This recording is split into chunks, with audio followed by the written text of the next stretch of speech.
오늘은 하늘로 올라가는 길. 이게 성경에는 예수님께서 우리가 잘 알고 있는 예수님께서 가르쳐 주신 기도입니다. 우리는 매일 기도하고 있습니다. 또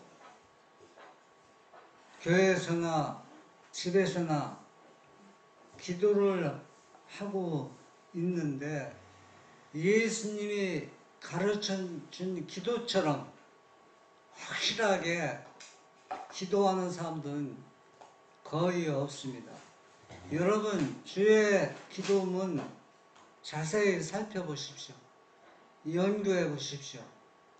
그 간단한 그 기도문 속에는 온 진리가 감춰져 있고 함축되어 있고, 또 우리가 어떻게 품성이 변화되는지 기도문에서 우리에게 교훈을 주고 있습니다. 이렇게 중요하기 때문에 우리가 연구해야 하고, 예수님께서는 그렇게 기도하라고 가르쳐 주셨지만은 그대로 기도하라고는 하진 않았습니다. 그러니까 이 기도가 그만큼 중요하다는 것입니다.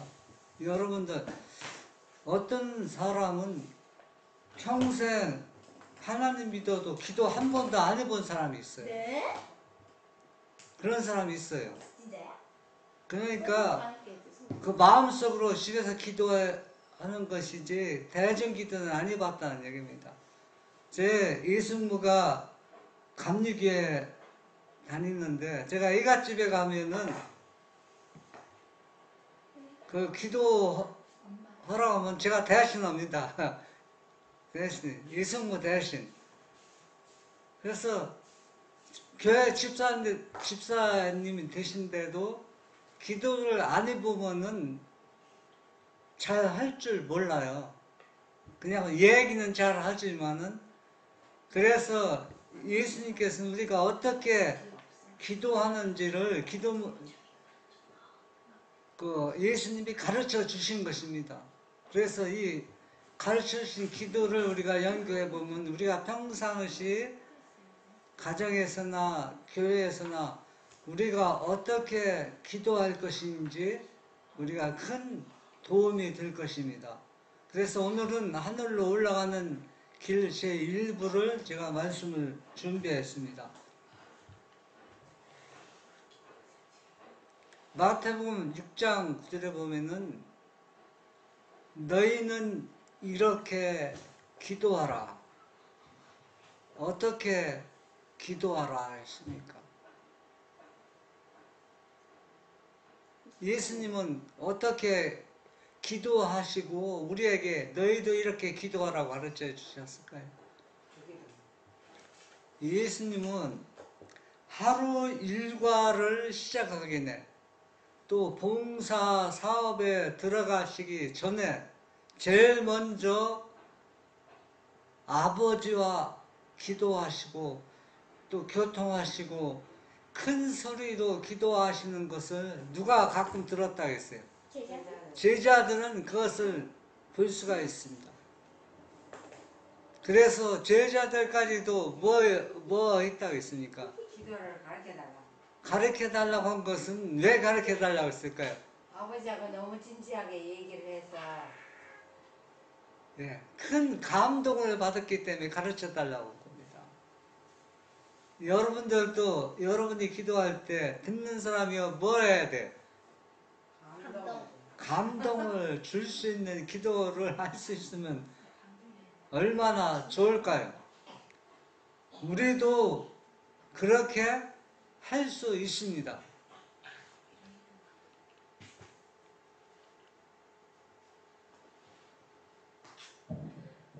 산상보원 102. 그분은 보이지 않는 분의 바로 면전에 계신 듯 하였으며 그분의 말씀에는 하나님과 이야기하는 사람처럼 강한 능력이 있었다.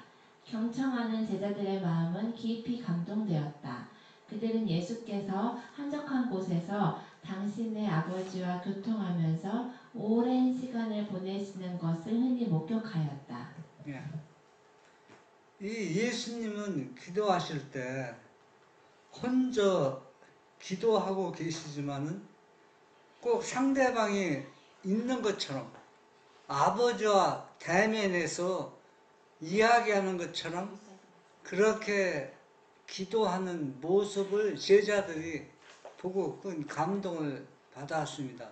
이런 모습을 제자들 흔히 목격하였다고 이렇게 증거하고 있는 것입니다.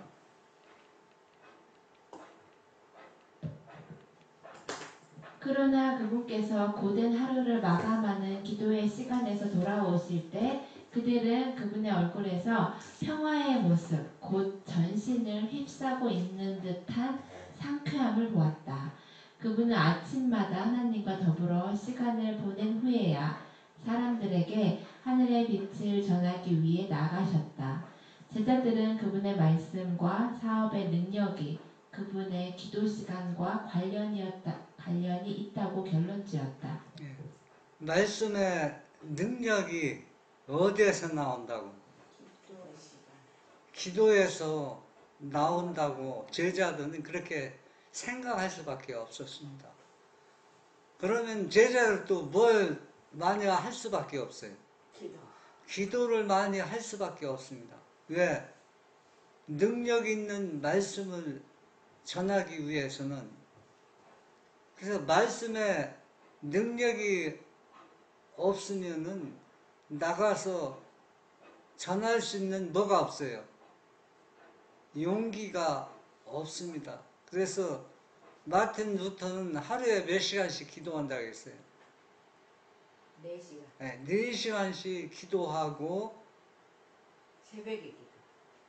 말씀을 전파로 나간다고 그렇게 말하고 있습니다.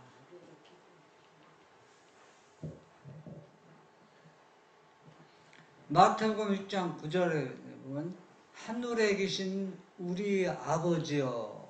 왜 하늘에 계신 우리 아버지여? 이 내용은 간단하지만은 이 안에는 모든 신비한 모든 것들이 다 함축되어 있습니다. 자신의 아버지를 자기가 인성을 썼으니까는 우리 아버지라고. 예수님께서 내 아버지라고 하지 않고 우리 아버지라고 우리에게 그렇게 기도하라고 말씀하신 것은 여러분 이게 우리는 가족을 형성돼서 살고 있기 때문에 이 가족이 형성된 이 제도를 통해서 사람들이 얻는 것이 별로 없어요. 없다는 얘기는 가정이 다 파괴되고 있다는 얘기예요. 가정마다 다. 가정이 파괴되면 사이도 파괴되는 겁니다. 그래서 왜 가정이 파괴되고 있다고 생각하느냐 하면 여러분들 이 70년대만 해도 이 사회제도가 가정제도로 거의 형성되었어요. 그걸 무엇으로 볼 수 있느냐면 70년대까지만 해도 부모가 가정에서 다 돌아갔어요. 병원에서 임종을 맞이하지 않았습니다. 거의 다. 네. 돈 있는 사람은 병원에서 임종을 마쳤지만은 웬만한 가정은 문화는 가정에서 부모님들이 다 자녀들 보는 가운데서 이 생을 마감했습니다. 그런데 오늘날은 다 병원에 갑니다. 이 자체가 모순되고 잘못되었다고 지적하는 것이 아니라 이 문화가 이상하게 바뀌어지고 또 사람의 사상이나 모든 그 생각도 이 문화에 따라갈 수밖에 없어요. 그리고 또 지금은 조금만 불편하면 다 어디로 가야 되냐면 요양원으로 가야 돼요. 그 자체가 모순되고 잘못되었다고 지적하는 것이 아니라 문화가 이제는 가정제도에서 벗어나서 이상하게 형성되어서 이제는 이 가족제도가 별로 중요함을 느끼지 못하고 있어요. 그러나 예수님께서는 이 가정제도가 얼마나 중요한지, 그래서 이 복음도 아버지와 아들로 시작이 되었고 또 그렇게 우리에게 가르쳐주고 있습니다. 그래서 내 아버지가 바로 너희의 아버지가 될 수 있다는 것. 그래서 하늘에 계신 우리 아버지라고 기도를 그렇게 하게 하신 것은 우리는 다 한 가족이요 형제라는 얘기입니다.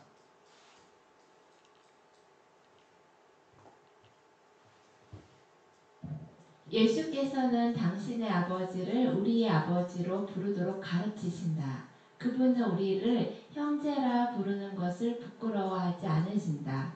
구주께서는 우리를 하나님의 가족으로 영접하고 싶은 마음이 너무나 강하고 간절하셔서 우리가 하나님께 나아갈 때 사용해야 하는 첫 번째 말로 거룩한 관계를 보증하는 우리 아버지라는 말을 사용하게 하신다.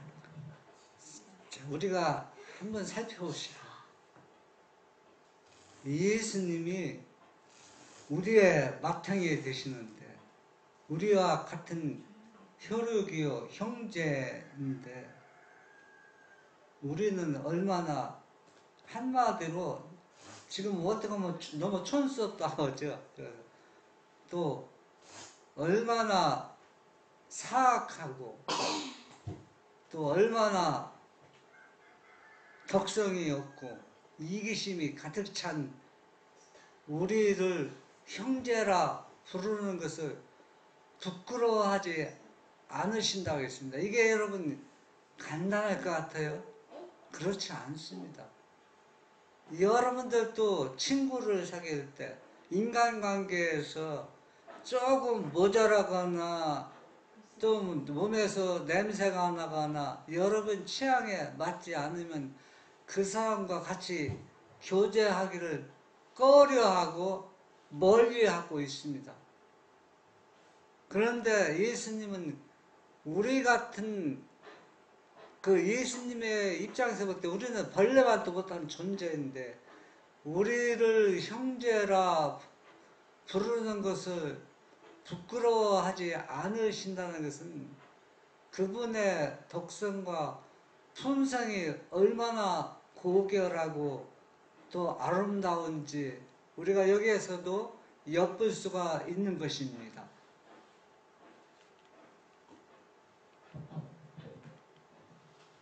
히브리서 2장 11절 거룩하게 하시는 자와 거룩하게 함을 입은 자들이 다 하나에서 난지라. 그러므로 형제라 부르시기를 부끄러워 아니하시고. 왜 예수님은 시기심과 질투와 또 자기 자신만을 생각하는 마음으로 가득 찬 우리를 형제라고 부르는 것을 부끄러워하지 아니하느냐면 우리도 예수님처럼 거룩한 자가 될 수 있기 때문에 형제라 부르는 것을 부끄러워하지 않는다는 얘기입니다. 여러분들은 부모를 잘 만나면은 그만큼 이 땅에서도 고생을 많이 하지 않고 잘 먹고 잘 살 수가 있어요. 그런데 부모를 잘못 만나면은 지지하게 고생하죠. 맞아요. 네.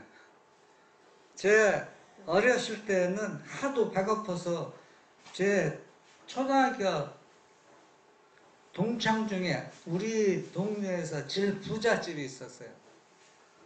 얼마나 부자인지 그 친구네 놀러 가면은 할머니, 할아버지가 먹을 것을 쟁반에 가득 담아다 줍니다. 그럼 우리는 배 터지게 먹는 거예요. 배고프니까. 예?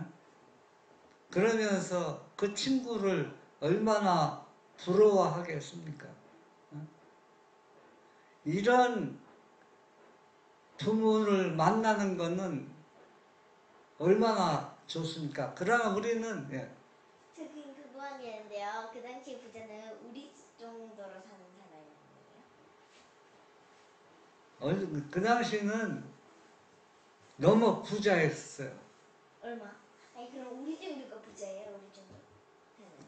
아니죠. 게임이 안 될 정도 더 부자였죠. 부자예요? 네, 엄청난 부. 우리가 지금 해관 형은 더 부자네요. 네. 우리 형보다 더 부자네요. 뭐 부자라고요? 아니 우리 형편보다 그 사람이 더 부자였냐고. 훨씬 부자였지. 그 당시 그래도 할아버지는 이 정도만이라도 먹고 살아도 좋았겠다. 그 당시 돈을 벌하실 돈을 거의 뭐 한 100마지기 정도 짓고 있었으니까 그 당시 돈이 100마지기 쥐었다면 얼마나 부자입니까? 시고 있어. 꽤 부자죠 그 당시에는. 예? 100마지면 얼마예요? 100마지게 그래서 우리는 이거 이렇게 우리가 예수님보다 예수님 아버지보다 더 큰 부자가 어디가 있습니까?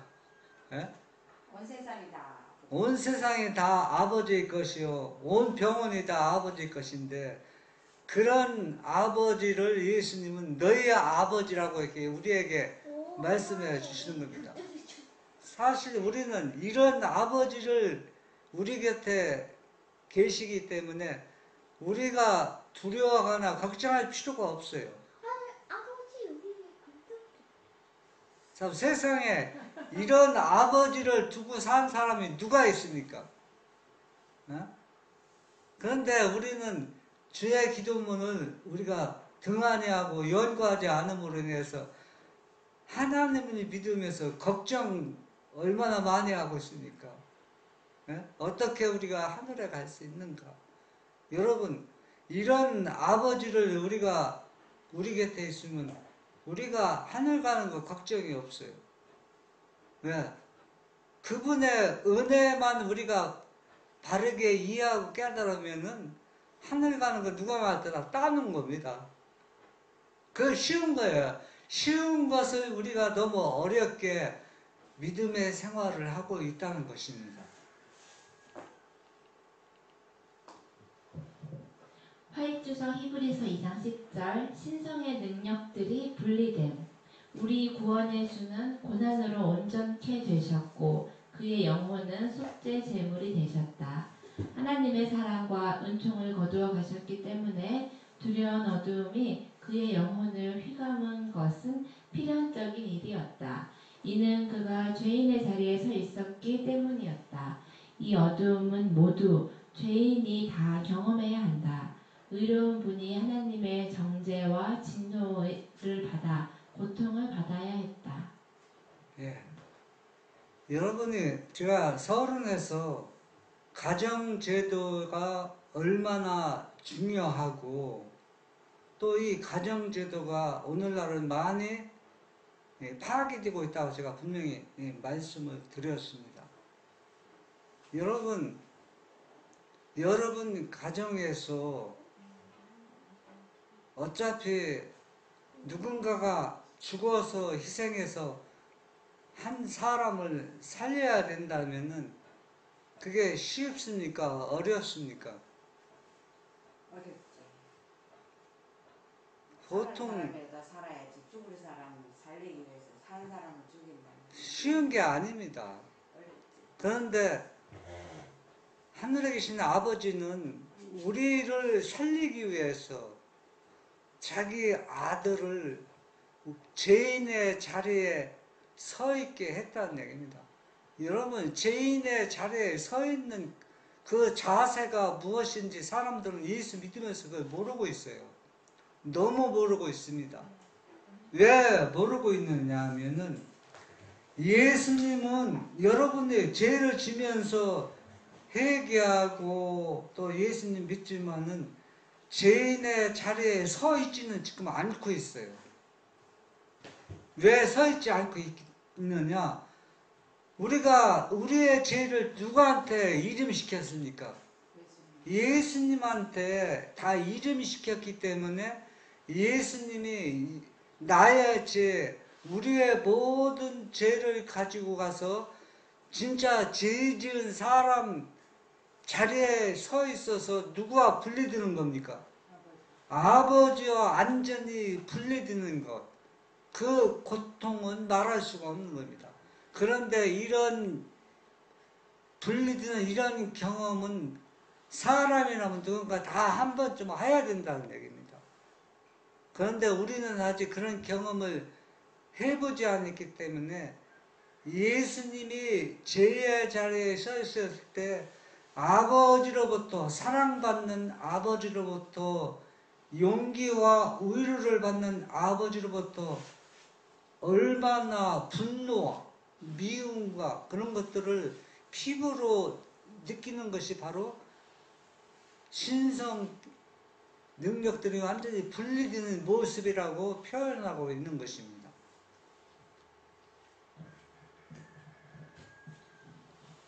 앙심을 품고 그렇게 하신 것이 아니다. 왜냐하면 죄 없는 하나님의 아들이 죄의 형벌을 받아 고통을 당하고 있었을 때 하나님의 마음은 가장 큰 슬픔을 가지고 그를 그리워하였기 때문이었다. 신성의 능력들이 이렇게 분리된 것은 영원한 시대를 통하여 두 번 다시 없을 것이다. 예, 우리가 이 말씀을 읽고 들어도 잘 이해가 되지 않는 말씀입니다. 왜 그러냐 하면은 죄인의 자리에 우리가 서 있지 아니했다는 얘기는 내가 비록 죄를 지었지만은 내 죄를 누구한테 이름시켰기 때문에 예수님한테 이름시켰기 때문에 모든 분노와 고통은 내 죄를 가져가신 아들 되시는 예수님이 다 받고 또 아버지로부터 분리돼서 분노와 뭘 다 받습니까? 여러분, 예수님은 아버지와 얼마나 가깝게 지냈습니까? 매일 아버지와 기도하는 거, 그런 교통하는 기쁨과 즐거움 속에서 그 피곤함을 잊었는데 신성끼리 분리되고 또 아버지로부터 버림당한 것처럼 너는 죄인이기 때문에 죄가 있기 때문에 너를 미워할 수밖에 없고 증오할 수밖에 없다. 그러나 아버지께서 아들을 미워서 앙심을 품고 그렇게 하는 것이 아니라 했습니다. 왜냐하면 자기 아들 예수님을 증오하고 미워한 것이 아니라 예수님이 품고 있는 가지고 있는 죄 자체를 증오하고 미워하고 분노하셨다는 얘기입니다.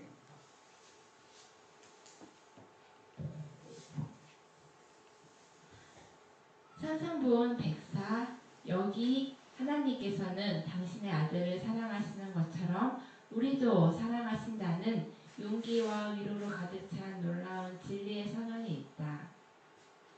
이것은 예수께서 제자들을 위한 당신의 마지막 기도에서 하신 말씀, 곧 하나님은 나를 사랑하신 같이 저희도 사랑하신다는 말씀이다. 사단이 권리를 주장하며 폭정을 일삼아 온 이 세상을 하나님의 아들께서는 한 위대한 업적을 통하여 사랑으로 안으시고 다시 여호와의 보좌와 연결시키셨다. 예수님께서는 아버지께서 나를 사랑한 것처럼 이 모든 사람을 뭐 해달라고 하는 겁니까? 나와 똑같이 사랑해달라는 겁니다. 아버지께서는 그렇게 하셨습니다. 우리도 자녀 친구가 오면 엄마는 어떻게 합니까?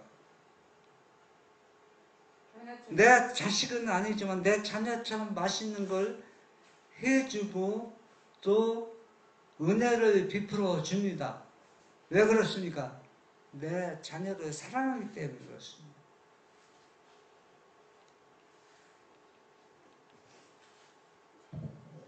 어찌 우리가 의심과 반신반의의 마음을 가지며 자신을 고아로 생각할 수 있겠는가? 예수께서 인성을 취하신 것은 율법을 범한 자들을 위해서였다. 그분께서는 우리가 영원한 평화와 확신을 갖도록 하기 위하여 우리와 같이 되셨다. 우리는 하늘의 중보자를 가지고 있으므로 누구든지 그분을 개인의 구주로 받아들이는 사람은 자신의 죄짐을 스스로 져야 하는 고아로 버림을 받지 않는다. 예. 참 고아들은 참 불쌍한 아이들입니다. 뭐 고아, 누군가 보유, 돌봐주고는 있지만은 보유가 돼. 진짜 부모의 사랑을 받고 살아가지 못하고 있습니다. 우리는 이 예수님의 아버지가 우리의 아버지이기 때문에 예수님을 믿으면은 아무도 고아처럼 살아갈 필요가 없습니다. 왜 그렇습니까? 예수님이 분명히 아버지한테 약속을 받아냈습니다. 나를 사랑하는 것처럼 나를 믿고 나를 따르는 모든 사람들을 나를 사랑하는 것처럼 이 모든 사람을 아버지께 사랑해 주시기 바랍니다 하고 했을 때 아버지께서 내가 그렇게 하겠다고 아들에게 말씀하신 것을 우리에게 지금 예수님께서 말씀해 주고 있는 것입니다.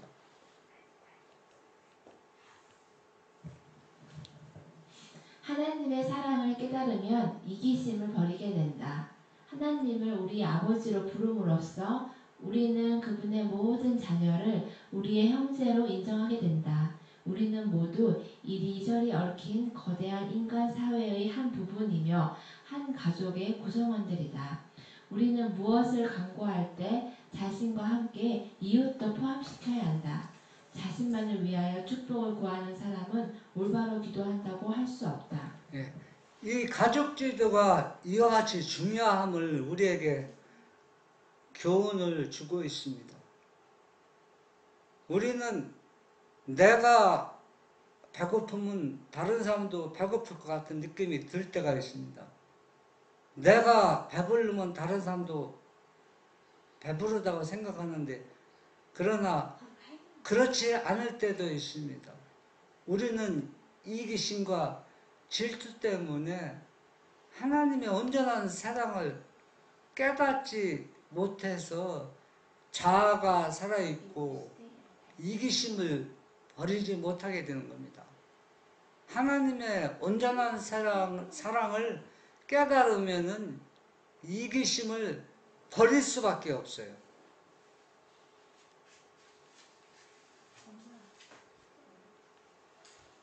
본 105쪽에 보면 예수께서는 무한하신 하나님이 그대로 하여금 그분께 아버지라고 부르며 나아갈 수 있는 특권을 가지게 하신다고 말씀하셨다. 이것이 무엇을 뜻하는지 완전히 이해하라. 세상의 그 어떤 부모도 우리를 지으신 분께서 죄인 후에 호소하시는 것처럼 열렬하게 호소한 적은 없다. 아무리 다정하고 관심이 많은 인간이라 할지라도 회개하지 않는 자에게 이처럼 따뜻한 초청의 손길을 뻗은 적이 일찍이 없었다. 여러분, 예수님은 회개하지 않은 우리 죄인들을 하나님의 자녀로 삼아 주십니다. 회개해서 거듭난 사람을 하나님의 자녀로 삼아주는 게 아니라는 얘기입니다. 얼마나 무한하신 분입니까? 그래서 여기에 보면 뭐라 했어요? 왜 우리가 예수님께서 예수님의 아버지를 우리의 아버지라고 부르게 하고 그렇게 기도하라고 말씀하셨는가를 우리가 온전히 그 뜻을 이해해야 된다는 얘기입니다. 그것을 이해하지 못하면은 셋째 천사의 기별을 이해하지 깨닫지도 못하는 거고 우리가 전할 복음이 없어요, 사실은. 그만큼 하늘에 계신 예수님의 아버지가 우리의 아버지가 된다는 놀라운 특권과 또 우리의 믿음의 생활에서 적응해서 실제로 내 아버지처럼 피부로 느끼면서 믿음의 생활을 하고 있지 않는다면은 그 사람은 실제로 예수님을 믿는 것이 아니라는 얘기입니다. 이것을 바르게 이해하지 못하면은 여러분, 우리의 품성 예수님을 닮아갈 수도 없고 시기심이나 이기심, 자아 버릴 수가 없습니다.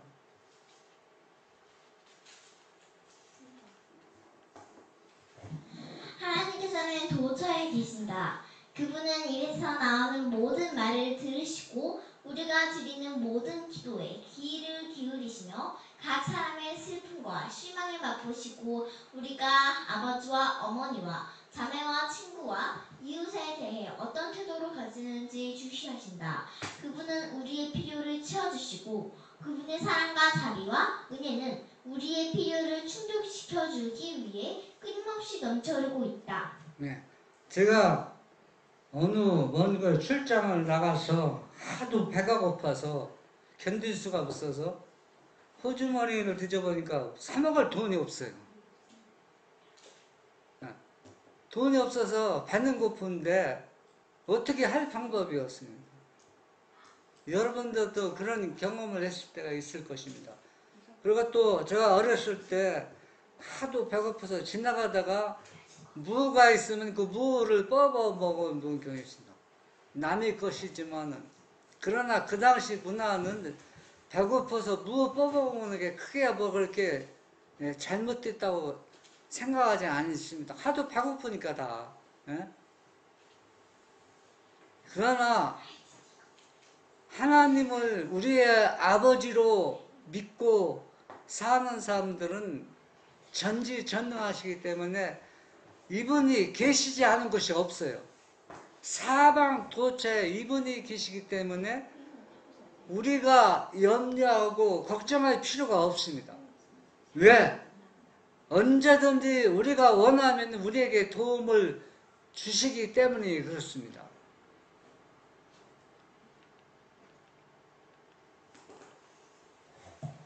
그러나 그대가 하나님을 아버지로 부를 때는 그분의 사랑에 변함이 없음을 알고 자신을 그분의 지혜로 인도함을 받고 모든 일에 순종해야 하는 그분의 자녀로 인정하는 것이다. 그대는 그대의 생애를 위한 그분의 계획을 받아들이게 될 것이다. 하나님의 자녀로서 그분의 영광과 그분의 품성과 그분의 가족과 그분의 사업을 최고의 관심의 대상으로 삼게 될 것이다. 예. 여러분들 자녀를 교육하고 키워본 다 경험들이 있습니다.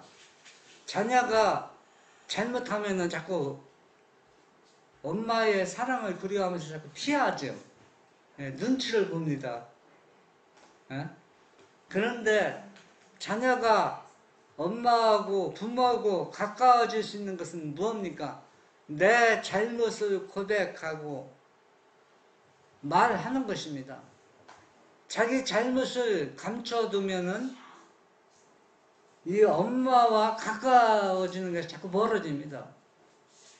우리가 회개하지 않은 우리 죄인들을 질투심과 시기심이 가득 찬 우리 죄인들을 하나님의 자녀로 삼아 주셨지만은 그러나 우리가 계속 하나님의 자녀로 인정을 받고 그분의 혜택을 받기 위해서는 그분의 말씀을 우리가 순종해야 된다는 얘기입니다.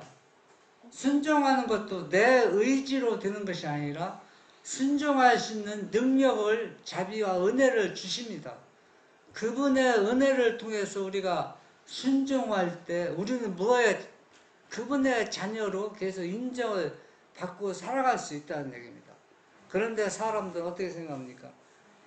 하나님을 수십 년 믿으면서 뭐 한 번 회개했으면 끝나지 뭐 자꾸 회개하고 뭐 조사심판이 뭐 필요하고 엉뚱한 얘기를 하는 겁니다. 그것은 주의 기도문을 연구하지 않고 아버지가 어떤 분인지 말씀을 통해서 명상하지 않기 때문에 그런 결과들이 나오는 겁니다. 아버지가 어떤 분인지 알게 되면은 우리의 잘못을 그분한테 고백하고 그분의 자녀로 우리가 계속 인침을 받고 하늘의 가족이 되었으면은 우리의 거칠고 못난 품성들이 이제는 누구를 닮아가야 돼. 그분을 닮아가고 그분의 사상과 그분의 하는 사업을 우리가 최고로 여기면서 같이 동참하면서 협력하면서 살아가야 되는 겁니다. 그렇게 하지 않는 믿음의 생활은 결국 그분을 배반하고 사단의 종이 되고 사단의 자녀가 될 수밖에 없습니다.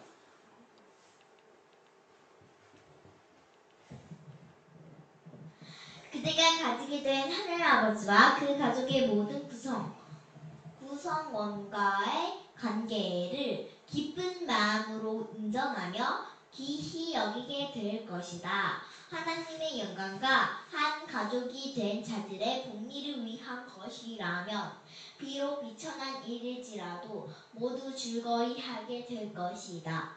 예. 하나님을 믿는 일에서 아무리 천한 일이라 할지라도 그 일이 너무 기쁘고 즐거운 일이 되는 것입니다. 하늘 가족의 구성원들은 기쁜 마음으로 모든 일을 하기 때문에 그 사람의 생활은 어떻습니까? 즐거움과 행복이 있는 가정이 되는 겁니다. 왜? 위대하신 분이 우리의 아버지가 되시는데 뭐 걱정할 일이 뭐가 있습니까? 우리의 복리 다 그분께서 보장해 주시는 겁니다. 그러니까 예수님께서 뭐라고 했어요? 나를 따라오라고 말씀하시는 겁니다. 그러면은 나를 따라오면은 그 모든 것을 누가 다 해주겠다는 겁니까? 예수님이 다 해주겠다는 얘기입니다. 그런데도 예수 믿으면서 예수님을 안 따라갑니다. 예수님을 따라갔는데 적정한 거리를 둬요. 왜? 너무 가까이 가면은 그분의 말씀을 순종해야 되니까 그게 부담스럽고 너무 멀리 떨어지면은 그분으로부터 버림받고 또 분리될까봐. 그런데 이런 것들은 사람의 생각입니다. 그런 것들을 그 장벽을 예수님께서 다 무너뜨렸습니다. 십자가를 통해서. 그런 것들을 우리 마음속에 이 분리대가 가로막는 그런 것들이 있으면 다 그것을 어떻게 헐어버려야 됩니다.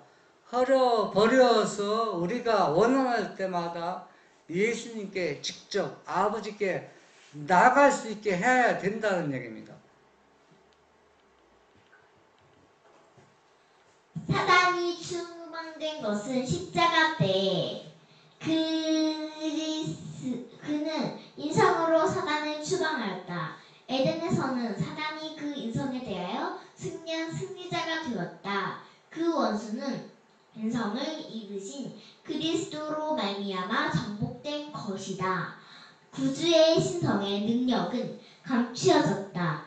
그는 인성을 입으시고 하나님의 능력을 전적으로 의지함으로써 이겼다. 예수님은 아담보다 불리한 입장에서 인성으로 이 땅에 오셨습니다. 그래서 십자가를 통해서 인성으로서 사단과 싸워서 이겼습니다. 이 얘기는 어떤 의미가 있느냐 하면은 예수님이 신성에다 인성의 옷을 입었지만 신성을 사용해서 사단을 이긴 게 아니라 인성으로 전적으로 사단을 이겼기 때문에 우리도 누구와 협력할 때 아버지와 협력할 때 예수님이 이긴 것처럼 우리도 이길 수 있다는 보장을 해주는 겁니다. 우리는 이걸 믿음으로 받아들이지 않기 때문에 매일 넘어지고 실패하고 있는 것입니다. 하나님은 인성을 통하여 사람들에게 접근하신 그리스도만이 하나님을 대표할 수 있었다. 태초로부터 아버지와 함께 계셨던 그분, 보이지 않는 하나님의 본체의 형상이셨던 그분만이 능히 이 일을 하실 수가 있었다. 어떤 말로도 하나님을 이 세상에다 계시할 수가 없었다. 순결한 생활과 하나님의 뜻을 완전히 신뢰하고 복종하는 생활과 가장 높은 수락천사라 할지라도 움츠러들 수밖에 없는 욕된 사람을 통하여 하나님 자신을 인간에게 계시하여야 하였다. 이렇게 하기 위하여 우리 구주께서 신성 위에다 그의 인성의 옷을 입으셨다. 예, 얼마나 낮은 위치에서 불리한 위치에서 인성을 입으시고 이 땅에 오시고 그 인성으로 사단을 완전히 정복해 버렸습니다.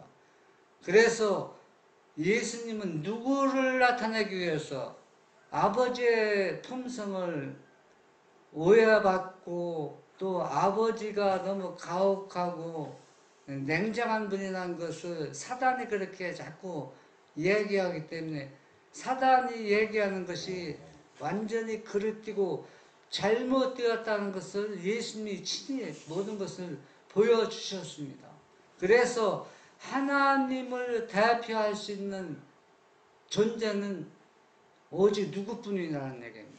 예수님 자신뿐이 아닙니다. 왜 자신뿐이느냐? 예수님이 인성을 쓰셨기 때문에 그렇습니다. 그리고 또 인간을 대표하는 분이 또 누굽니까? 예수님입니다. 예수님은 이중의 대표자예요. 하늘의 대표자이고 인성의 대표자입니다. 그런데 오늘날 기독교는 신성의 대표자는 하늘의 대표자는 성령 하나님이라고 모든 기독교가 그렇게 가르치고 그렇게 인식하고 알고 있습니다. 이거는 완전히 잘못된 것이며 사단의 함정에 완전히 빠져버린 것입니다. 어떻게 하나님을 대표하시는 것이 성령 하나님이 될 수가 있습니까? 이거는 성경에는 불가능한 일이 지금 일어나고 있는 것입니다. 그리고 또 왜 인성의 대표자가 예수님이냐면은 예수님이 친히 인성을 쓰시고 우리의 위치에서 사단과 싸워봤기 때문에 인성의 대표자로서 사단을 완전히 정복할 수 있다는 것을 예수님이 또 모범을 보여주셨습니다. 그래서 이게 왜 중요하느냐 하면은 신성의 대표자가 성령 하나님을 믿는 사람은 실제 전능자 아버지를 우리의 아버지로 모시고 사는 것이 아닙니다.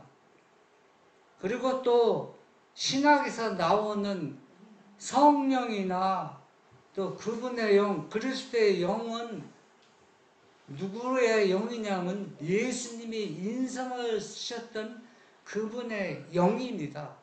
정확하게 표현하면은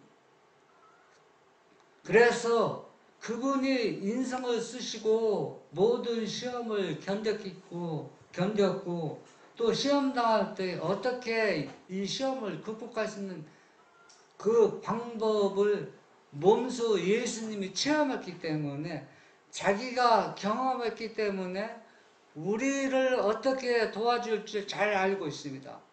그래서 예수님이 하늘에 올라가신 다음에 내가 영원히 너희와 함께 하신다는 얘기는 부활하신 그분의 영입니다. 그리고 또 신성의 대표는 또 그분입니다. 그리스도입니다. 왜? 그분의 아들이기 때문에 아버지를 대표할 수가 있는 것입니다. 이 진리를 우리가 바르게 이해하고 순종해야만 우리가 하나님의 진짜 자녀가 될 수 있다는 것입니다.